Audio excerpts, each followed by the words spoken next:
The blade sliced through Spartacus's right thigh, then tore across his left shoulder, and finally punctured his chest. Yet, even in the face of such mortal wounds, Spartacus refused to yield. It took a formidable force of 7 Roman soldiers to finally bring him down. And only then did they deliver the death blow on that fateful battlefield in southern Italy. In 71 BC, his body bore 17 distinct wounds, each capable of killing an ordinary man. But Spartacus was anything but ordinary. This gladiator, who had instilled fear in the hearts of Romans for nearly 2 years, met his end the same way he had lived and bowed, refusing to surrender even when death loomed imminently. However, the Romans were not finished with him. Spartacus, who had begun life as mere property, valued less than a fine horse, would, in death, become the subject of one of the most brutal displays of Roman retribution ever recorded. The man who had liberated 120,000 slaves was about to be transmuted into a grim warning. It's a testament that would reverberate through history for the next millennium. How did a slave gladiator from Thrace become such a formidable threat that Rome dispatched 8 legions to annihilate him? How did a man who lacked the ability to read or write come perilously close to toppling the mightiest empire in the world? And why did the Romans feel it necessary to transform his demise into the most spectacular display of terror in the ancient world?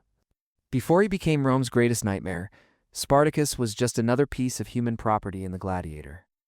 School owned by Lentulus Batidas in Capua.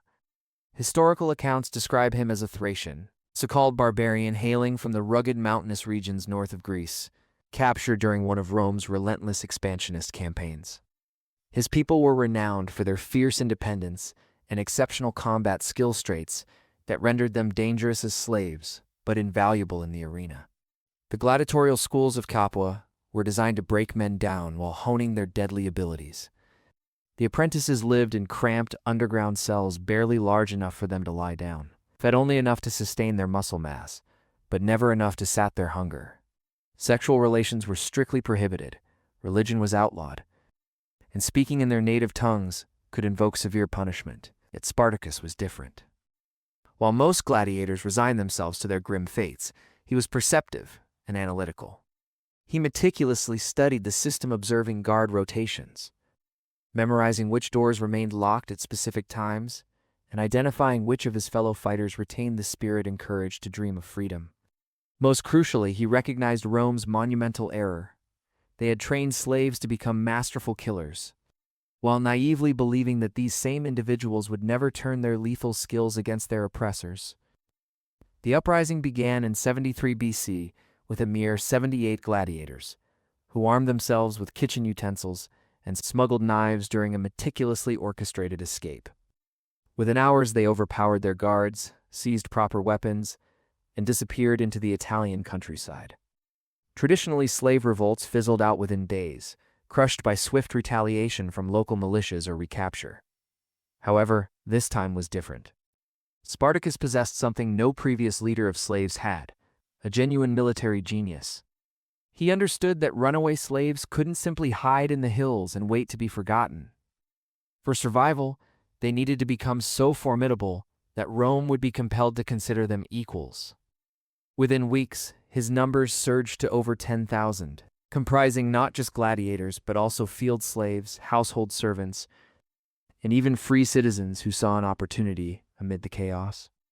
Rome's initial response starkly showcased its underestimation of the situation. The commander Marcus Claudius Glaber, dispatched to quell the rebellion, brought only 3,000 soldiers, treating the assignment as a routine police action, confident he could obliterate a disorganized mob of fugitives in no time. Instead, Spartacus executed a masterful ambush on the slopes of Mount Vesuvius, resulting in the complete annihilation of Glaber's forces.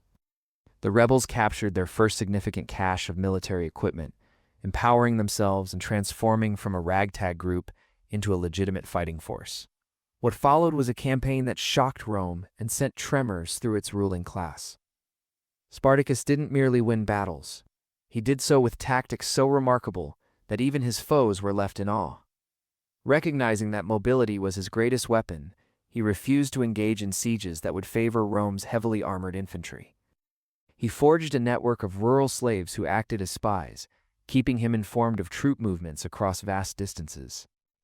Moreover, he successfully navigated the logistical challenges that typically beset rebel armies, ensuring his forces were fed and equipped as they continuously moved.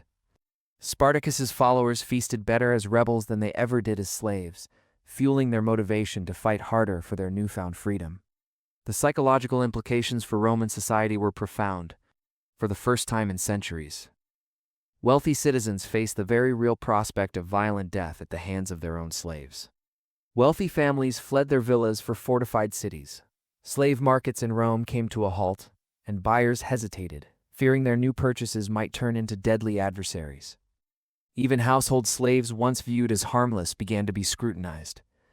As Romans grappled with the stark reality of their vulnerability in a society where they were vastly outnumbered, by 72 BC, Spartacus's army had ballooned to approximately 120,000 individuals.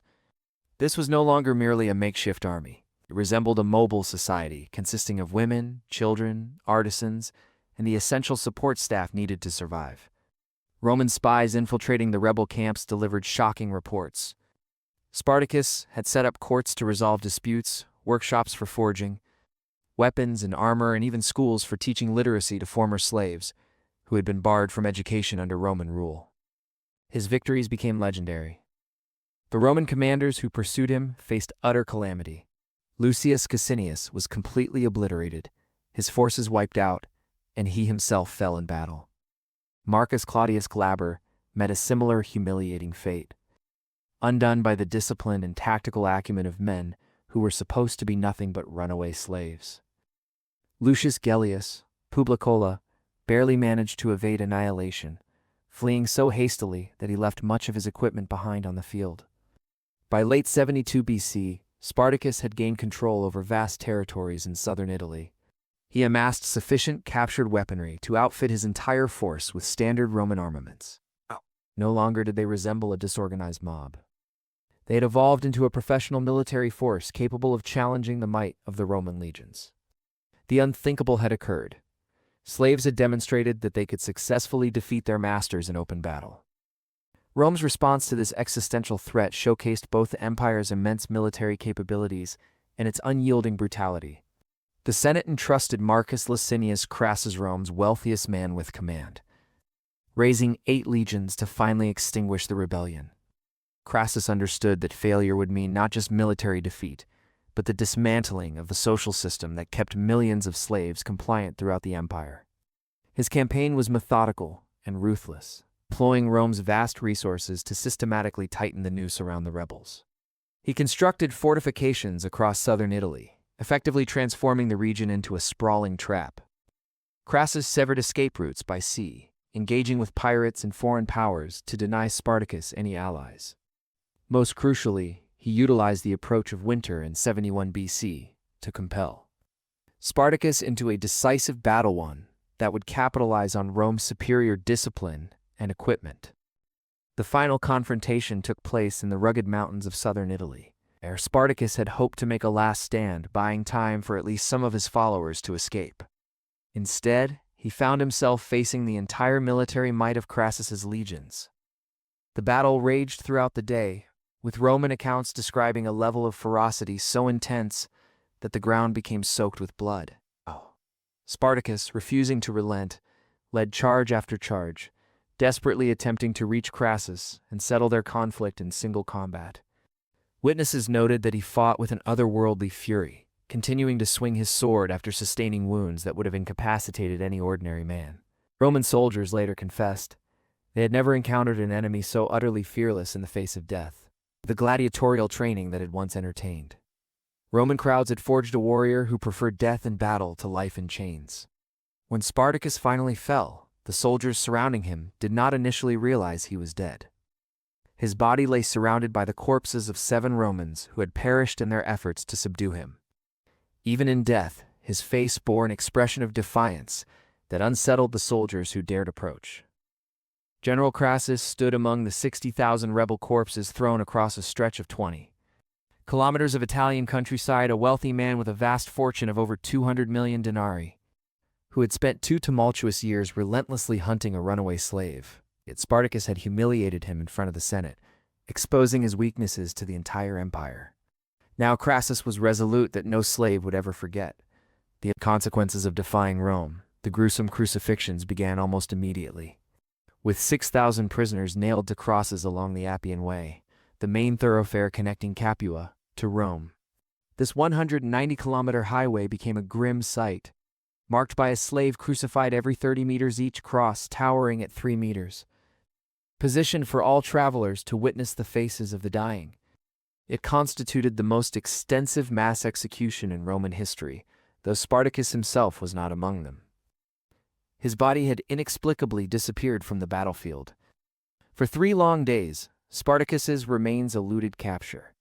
Roman soldiers combed through farms, caves, and every hidden corner within an 80-kilometer radius of where he had fallen.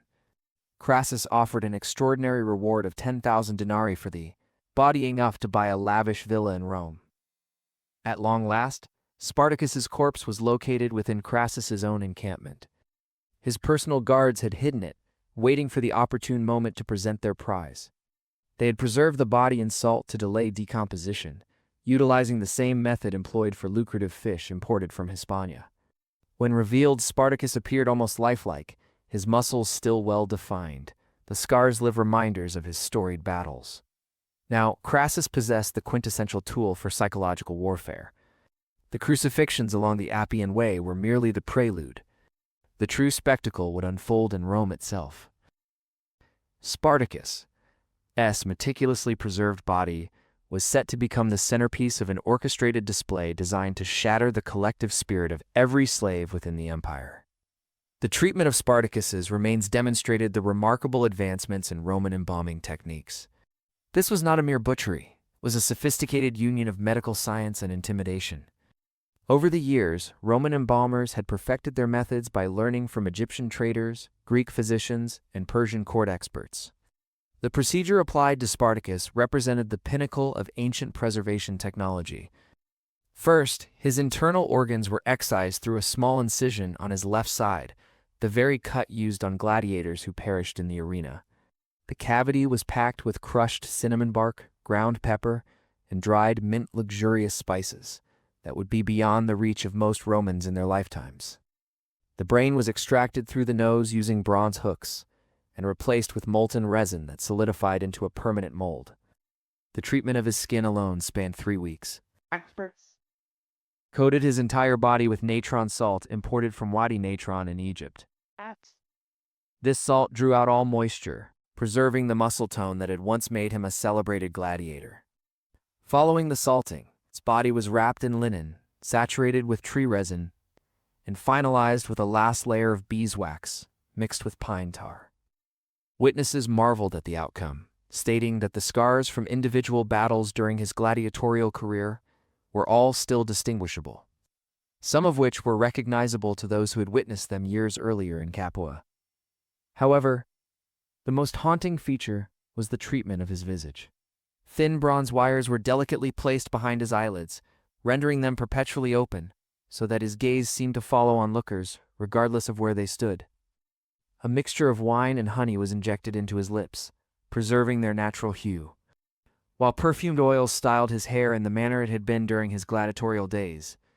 The result was eerily lifelike, a corpse that bore an uncanny semblance of vitality. Children tested this illusion by circling around him, observing that his eyes seemed to track them wherever they moved, exactly the response Crassus had envisioned.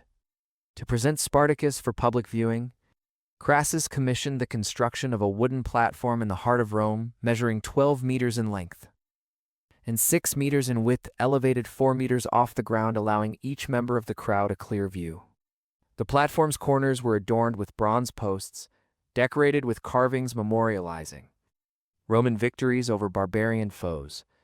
Every aspect, angles, spacing, and sunlight exposure was meticulously calculated to ensure that Spartacus's body would be prominently visible during Rome's busiest hours. The bronze posts served a dual function. They not only reinforced the message that resistance inevitably led to Roman triumph, but also erected barriers preventing spectators from drawing too close. No one could avoid witnessing his display, yet none could interfere. Posed in a fighting stance, one hand gripping a gladius and the other raised as if prepared to defend. Spartacus's wounds were all displayed for the public to scrutinize in meticulous detail. His fierce expression conveyed that he was perpetually ready for combat. The exhibition lasted for 7 days. Visitors could pay a single denarius for the chance to view him up close, a steep price.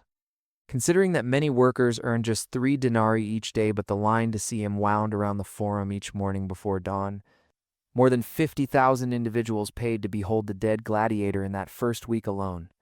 What they witnessed was not merely a corpse. It was a harrowing lesson on orchestrated message about rebellion, enslavement, and the dire consequences of opposing Rome. The true audience, however, extended beyond the citizens of Rome. It encompassed the millions of slaves who were vital to the empire's operations. Every slave within the city was compelled to attend the exhibition at least once. Masters brought their household servants in groups, pointing out specific wounds and recounting how each was inflicted.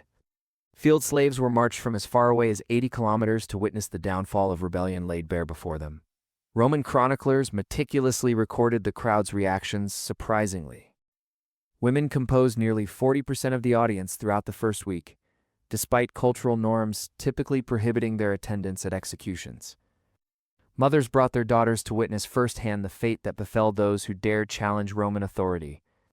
The spectacle served not only as a brutal demonstration against rebellion, but also as a reminder of the iron grip of Roman power over its vast empire.